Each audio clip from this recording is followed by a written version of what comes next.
Assalamualaikum warahmatullahi wabarakatuh. Selamat pagi kawan pajak. Jadi kemarin hari Selasa ya, kami mengadakan kelas pajak, tapi mohon maaf kami lupa baru record di pertengahan materi. Nah, jadi untuk awal materinya saya sambungkan dengan video ini ya. Jadi kali ini pembahasannya tentang aspek pajak, wajib pajak badan baru ya. Apa aja sih kewajiban untuk wajib pajak badan? Nah, sasaran dari paparan ini yaitu diperuntukkan untuk wajib pajak badan yang baru ya, yang baru mempunyai NPWP. Nah, atau wajib pajak yang menggunakan tarif PPh final 0,5% sesuai dengan peraturan pemerintah nomor 23 tahun 2018. Nah, jadi kami sadari bahwa materi ini sangat singkat ya, sedangkan materi pajak itu sangat luas. Jadi teman-teman ya, kawan pajak, silakan juga banyak-banyak baca dari sumber lain, bisa di internet, di YouTube dan sebagainya. Nah, outline materinya yaitu definisi dan jenis pajak, kewajiban wajib pajak badan, yaitu daftar, melakukan pembukuan, hitung, store, dan lapor. Nah, dari definisi dulu ya. Nah, definisi pajak itu adalah kontribusi wajib kepada negara yang terutang oleh orang pribadi atau badan. Nah, pajak itu bersifat memaksa berdasarkan undang-undang, tidak mendapat imbalan secara langsung. Jadi kalau kita bayar pajak nggak ada imbalannya secara langsung. Nah, terus pajak digunakan untuk apa? Digunakan untuk keperluan negara bagi sebesar-besarnya kemakmuran rakyat. Oke, kemudian tadi kan pajak terutang oleh orang pribadi dan badan. Nah, badan itu apa? Badan itu sekumpulan orang dan atau modal yang merupakan kesatuan baik yang melakukan usaha maupun yang tidak melakukan usaha. Nah, contohnya PT, CV, perseroan lainnya, BUMN, BUMD, persekutuan, perkumpulan, yayasan, dan lain sebagainya. Ini pengertian pajak di Undang-Undang Pajak Penghasilan. Pajak itu dibagi dua ya, yaitu pajak pusat dan pajak daerah. Nah, kenapa dibagi? Karena memang sekarang ada otonomi daerah kan, ada desentralisasi fiskal. Jadi pemerintah daerah pun berhak untuk memungut pajak. Jadi dibagi-bagi tuh. Nah, pajak pusat yang populer adalah pajak penghasilan dan pajak pertambahan nilai. Selain itu ada PPNBM, Bea Materai, dan PBB sektor P3R, perkebunan, perhutanan, dan pertambangan dan lainnya. Sedangkan pajak yang dipungut daerah diantaranya pajak kendaraan bermotor, BBNKB, pajak hotel, pajak restoran, pajak hiburan, PBB, dan lainnya. Nah, jadi jangan salah ya kawan pajak, misal mau nanya atau mau bayar pajak kendaraan bermotor ya bukan di KPP. Kalau pajak pusat di KPP nih. Nah, ini di daerah ya.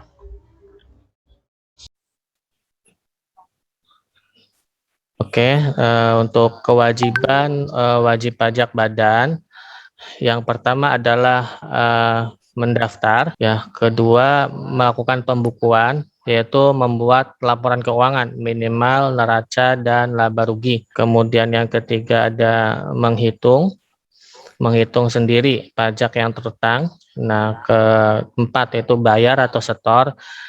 Jadi setornya itu ada dua ya, bisa setor sendiri atau dipotong atau dipungut pihak lain. Dan yang kelima yaitu lapor.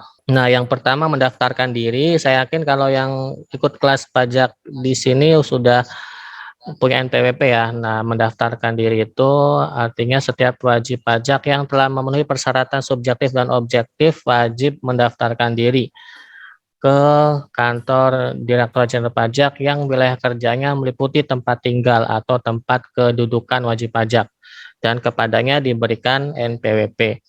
Nah, persyaratan subjektif itu artinya kalau badan berarti badan itu sudah ada, sudah berdiri ya.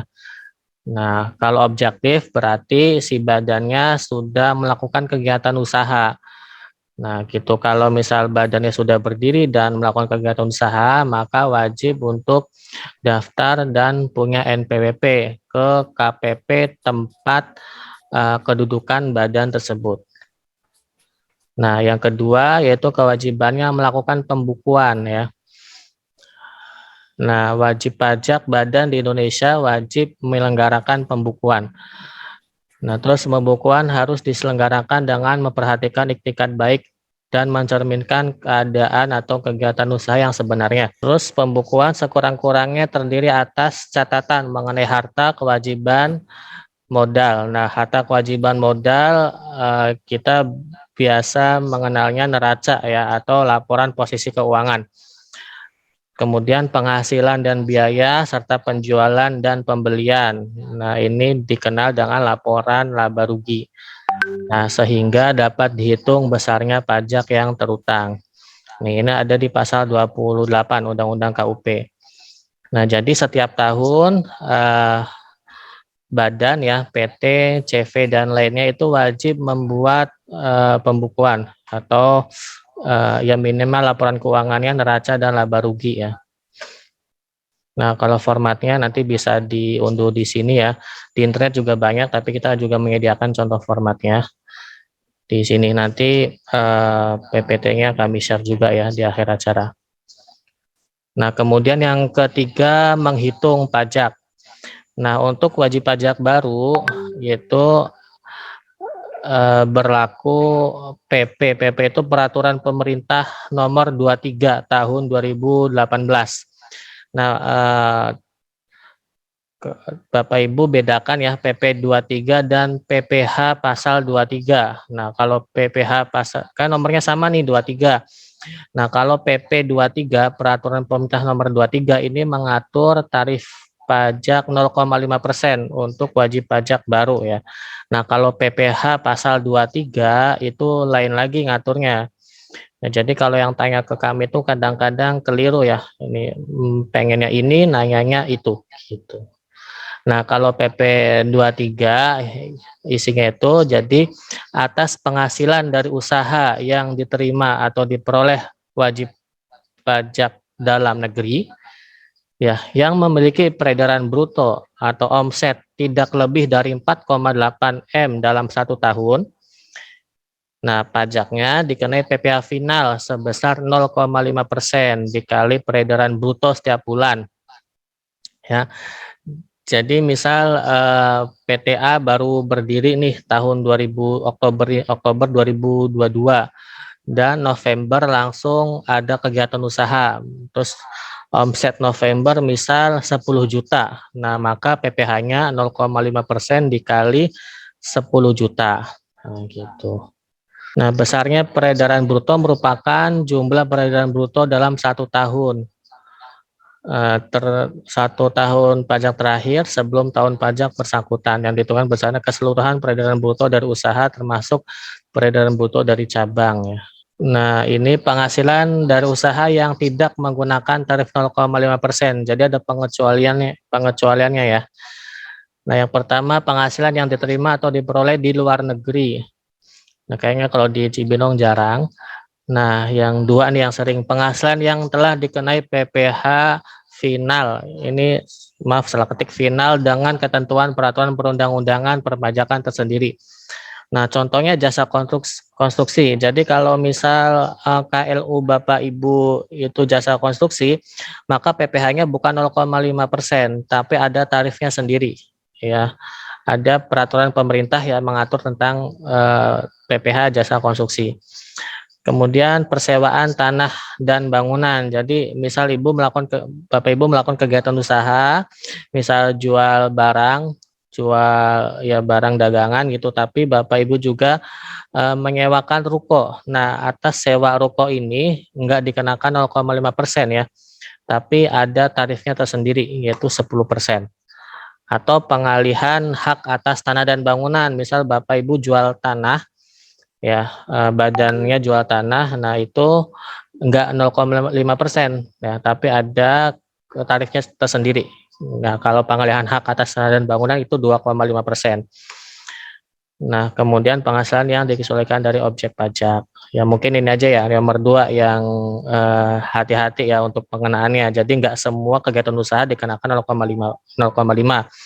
Nah, untuk PPh final yang ada aturannya tersendiri seperti jasa konstruksi, sewa tanah dan bangunan, dan pengalihan tanah dan bangunan itu tidak dikenakan 0,5%. Kemudian ini yang harus diperhatikan ya, jangka waktunya. Nah, di PP 23 ini enggak selamanya, tapi ada jangka waktunya yaitu 7 tahun untuk orang pribadi, 4 tahun untuk badan, ya bentuknya koperasi, CV, dan firma, dan 3 tahun untuk PT. Nah, tahun-tahun ini dihitung dari tahun wajib pajak terdaftar untuk wajib pajak yang terdaftar 2018 dan setelahnya. Misal terdaftarnya sekarang nih November 2022, bentuk badan PT, maka dapat tarif 0,5% itu dihitung dari tahunnya, berarti tahun 2022 nih walaupun cuma sisa 2 bulan tapi dihitung 1 tahun ya. Jadi 2022, 2023, dan 2024. Nanti 2025 enggak menggunakan tarif 0,5% lagi. Nah, atau dihitung dari tahun 2018 untuk wajib pajak yang terdaftar sebelum 2018.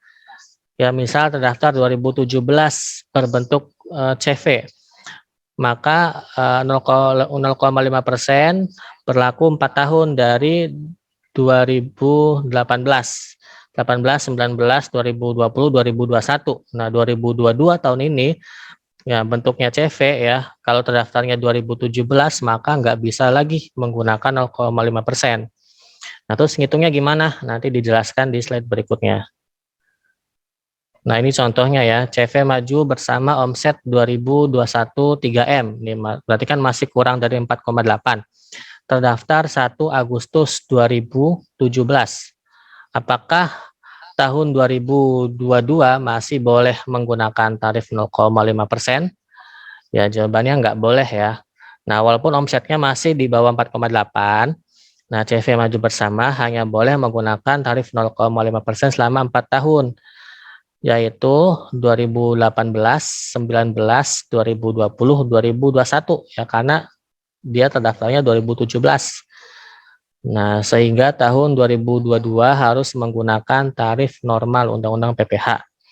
Ya, ada di pasal 17 dan pasal 31E Undang-Undang PPh. Kemudian CV sukses beruntung, omset tahun 2021 3 miliar. Terdaftar 1 Agustus 2019.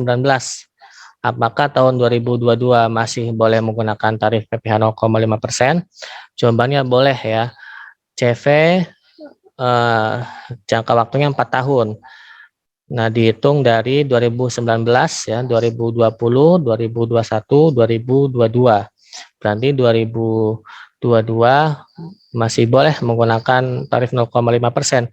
Nah, nanti tahun depan di tahun 2023 itu enggak lagi menggunakan 0,5% ya, harus menggunakan tarif normal Undang-Undang PPh. Jadi si CV sukses beruntung ini kan tiap bulan setor 0,5 nih tahun ini. Nanti tahun depan mulai Januari nggak usah setor 0,5 ya, tapi menggunakan pasal 17 atau pasal 31E. Nah, pasal 31E ini nanti setornya diglobalin 1 tahun ya. Jadi di SPT tahunan 2023 nanti dihitung PPh-nya berapa, nanti langsung store selama 1 tahun di 2023. Nanti 2024-nya dia menggunakan angsuran PPh pasal 25.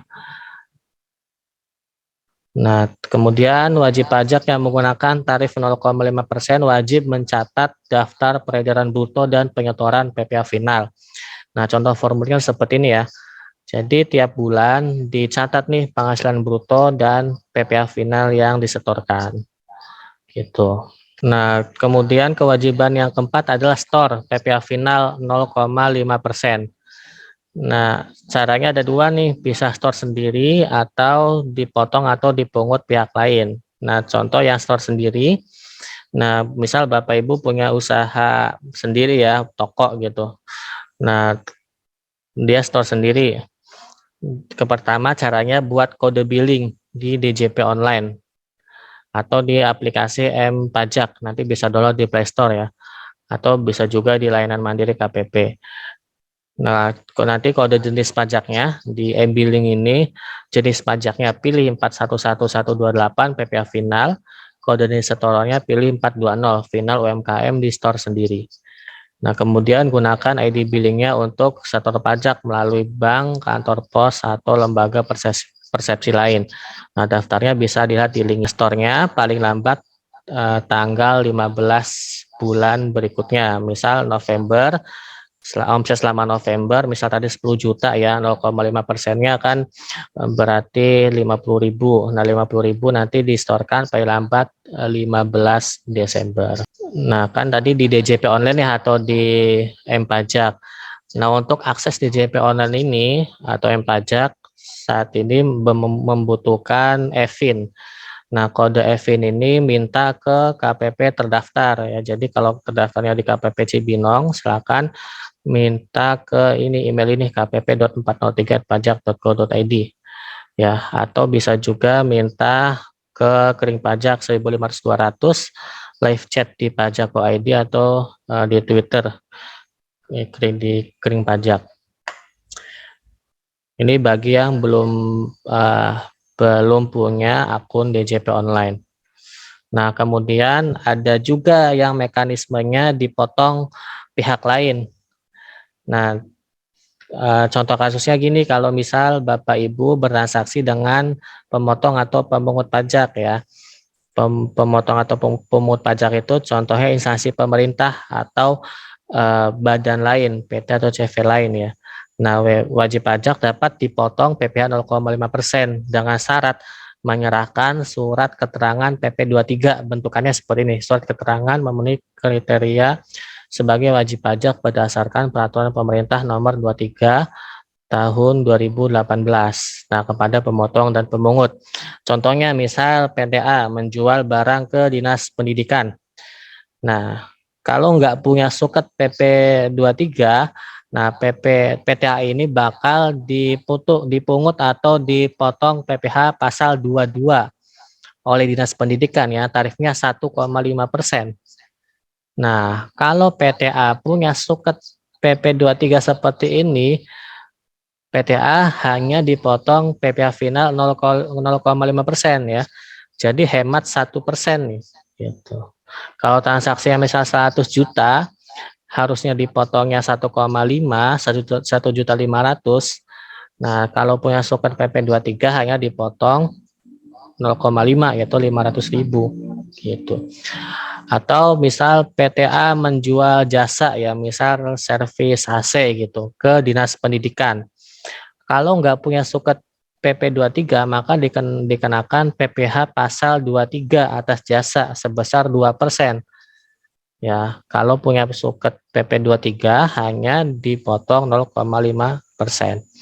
Nah, suket PP 23 ini bisa Bapak Ibu download di DJP online ya. Jadi nggak usah minta ke KPP.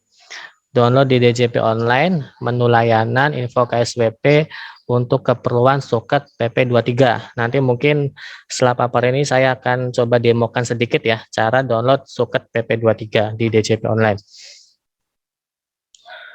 Nah, tadi kembali lagi ke menghitung ya. Kalau misal tadi kan PP 23 ada jangka waktunya tuh untuk CV 4 tahun, untuk PT 3 tahun. Kalau sudah berakhir jangka waktunya, maka menggunakan tarif pasal 17 atau 31E. Nah, pasal 17 itu tarifnya 22% dikali penghasilan kena pajak. Penghasilan kena pajak itu laba neto ya. Kalau 0,5% tadi dari laba bruto, dari omset. Nah, kalau pasal 17 dari laba neto. Dari kalau di laporan laba rugi itu paling bawah ya, dari net income. Atau pasal 31E. Jadi kalau wajib pajak badan dalam negeri omsetnya sampai dengan 50 miliar, jadi kalau omset Bapak Ibu masih di bawah 50 miliar, memperoleh fasilitas pengurangan tarif sebesar 50% dari tarif pasal 17. Berarti normalnya 22, 50%-nya berarti 11% dari peredaran bruto sampai dengan 4,8. Nah, intinya mah gini aja ya. Jadi kalau omsetnya masih di bawah 4,8 sesudah habis masa berlaku PP 23, maka tarifnya itu 11% dikali laba neto. Nah, contoh perhitungannya seperti ini. Ini saya hanya contoh perhitungan di Excel ya. Tapi Bapak Ibu nggak usah ribet-ribet ngitung kayak gini. Nah, nanti pas lapor di SPD tahunan nanti akan terhitung otomatis. Nah, misal peredaran brutonya 3 miliar ya, laba netonya 300.000, maka PP terutangnya ya 11 dikali 300.000 dari laba neto. Nah, kalau peredaran brutonya 5 miliar, nah laba netonya 300, maka ada yang mendapat fasilitas, ada yang tidak mendapat fasilitas. Yang mendapat fasilitas rumusnya 4,8 dibagi peredaran bruto 5 miliar dikali laba neto. Itu sekian 288 juta. Nanti yang tarif yang dapat fasilitas 31 jutaan. Yang nggak mendapat fasilitas 2 jutaan, jadi totalnya 34 jutaan gitu. Ini mah hanya gambaran aja ya. Nanti aslinya Bapak Ibu ini nggak usah ngitung kayak gini, bisa langsung di SPD tahunan langsung terhitung otomatis. Nah, kewajiban yang terakhir yaitu lapor. Jadi WP Badan lapor pajaknya itu setahun sekali menggunakan SPT tahunan. Nah, paling lambat akhir April tahun berikutnya. Misal PTA baru banget nih terdaftar 26 Oktober 2022. Maka PTA wajib lapor SP tahunan tahun 2022 paling lambat 30 April 2023. Ya. Kemudian lapor SP tahunan secara online ya di DJP online. Tutorialnya bisa dilihat di kanal YouTube kami KPP Cibinong atau YouTube belinya juga banyak. Nah, jadi rangkumannya ya Bapak Ibu untuk PPH, kewajibannya yang pertama store. Sebulan sekali 0,5% dikali omset sebulan. Ya, paling lambat tanggal 15 bulan berikutnya. Ini perhatikan juga ketentuan PP 23 ya yang tadi masa berlakunya. Apakah masih atau tidak masa berlakunya? Kalau masih ya 0,5%, kalau udah habis masa berlakunya maka gunakan pasal 31E Undang-Undang PPH. Yang kedua, membuat daftar omset dan setoran PPH seperti tabel tadi dijelaskan ya, laba rugi dan neraca.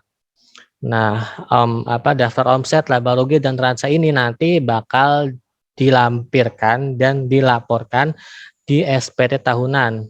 Nah, lapornya setahun sekali, paling lambat akhir April tahun berikutnya. Nanti 2022 ini Bapak Ibu lapornya nanti paling lambat akhir April 2023. Tapi kami sarankan jangan mepet akhir April ya. Ya Januari atau Februari langsung lapor aja nggak apa-apa. Nah, gimana kalau misal belum ada kegiatan, tetap wajib lapor. Nanti lapornya nihil, SP tahunannya isiannya banyak yang nol gitu nihil. Kemudian kewajiban lain, tadi saya hanya menyinggung PPH yang di store sendiri.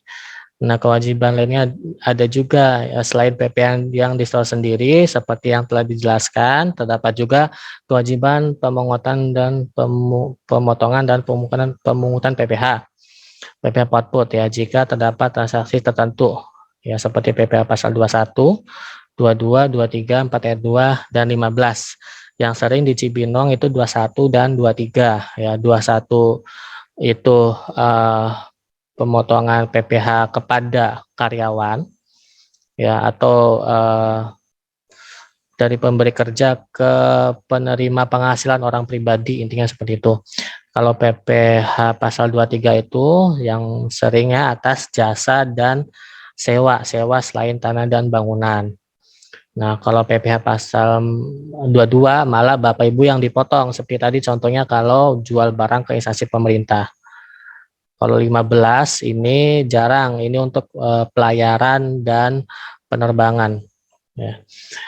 Mengenai kewajiban PMP output tadi, mohon maaf nggak bisa dijelaskan di sini ya, karena banyak. Nanti Bapak Ibu bisa belajar baca-baca sendiri. Nah, contohnya di sini, di referensi ini ya, untuk baca-baca sendiri. Nah, kalau ada pertanyaan lebih lanjut, bisa WA ke nomor layanan kami, ada 4, atau ke email ini ya. Ini yang umum, termasuk minta Evin, atau yang ini yang Gmail untuk validasi SSB. Terus ini media sosial kami, YouTube-nya punya Cibinong, terus punya Kanwil Jabar 3, ini kantor wilayah ya di atas KPP Cibinong, dan punya kantor pusat Direktorat Jenderal Pajak. Terus bisa juga ke Kering Pajak ya untuk layanan informasi dan pengaduan. Oke, Bapak Ibu, mungkin saya akan praktekkan ya tadi login DJP online. Nah, ini login DJP online, ini ya alamatnya. Kalau yang belum tahu, kemudian kalau yang belum registrasi, minta Evin dulu, kemudian daftar di sini. Nanti masukkan NPWP dan Evin. Nah, kalau lupa password juga sama, lupa kata sandi, nanti masukkan NPWP dan Evin. Nah, saya coba login dulu ya, ditunggu. Nah, untuk bikin billing, nanti pilih menu bayar, kemudian pilih e-billing. Nah, kemudian ini jenis pajaknya, untuk PPh final yang tadi pilih ini PPh final, dan jenis setorannya pilih 420. Kemudian bulannya kapan, tahun pajak kapan, jumlah setorannya berapa. Ya, misal 100.000, kemudian klik buat kode billing, itu ya Bapak Ibu. Kemudian tadi untuk ambil suket PP23 ada di menu layanan. Oh iya, Bapak Ibu untuk mengetahui AR ya, akun representatif, bisa dilihat di sini data mana ya. Nah, di sini data profil info perpajakan ya. Nah, ada nama AR akun representatif itu pengawas Bapak Ibu di KPP. Yang tadi lanjut ya, yang ambil suket PP23 di menu layanan, kemudian pilih info KSVP, kemudian ini ya, pilih untuk keperluan surat keterangan PP23, masukkan captcha-nya. Nah, ini langsung terdownload ya surat keterangan PP23. Ya, terima kasih Bapak Ibu atas partisipasinya untuk kelas pajak hari ini. Ya, nanti sampai jumpa di besok ya untuk bahas PPN, dan insya Allah untuk info kelas pajaknya kalau bisa kami rutinkan tiap bulan, tapi untuk WP baru ya. Dan kalau ada info lain silakan follow Instagram dan YouTube kami untuk tutorial atau informasi seputar perpajakan. Terima kasih Bapak Ibu, mohon maaf apabila dalam penyampaian banyak kekurangan. Selamat siang, wassalamualaikum warahmatullahi wabarakatuh.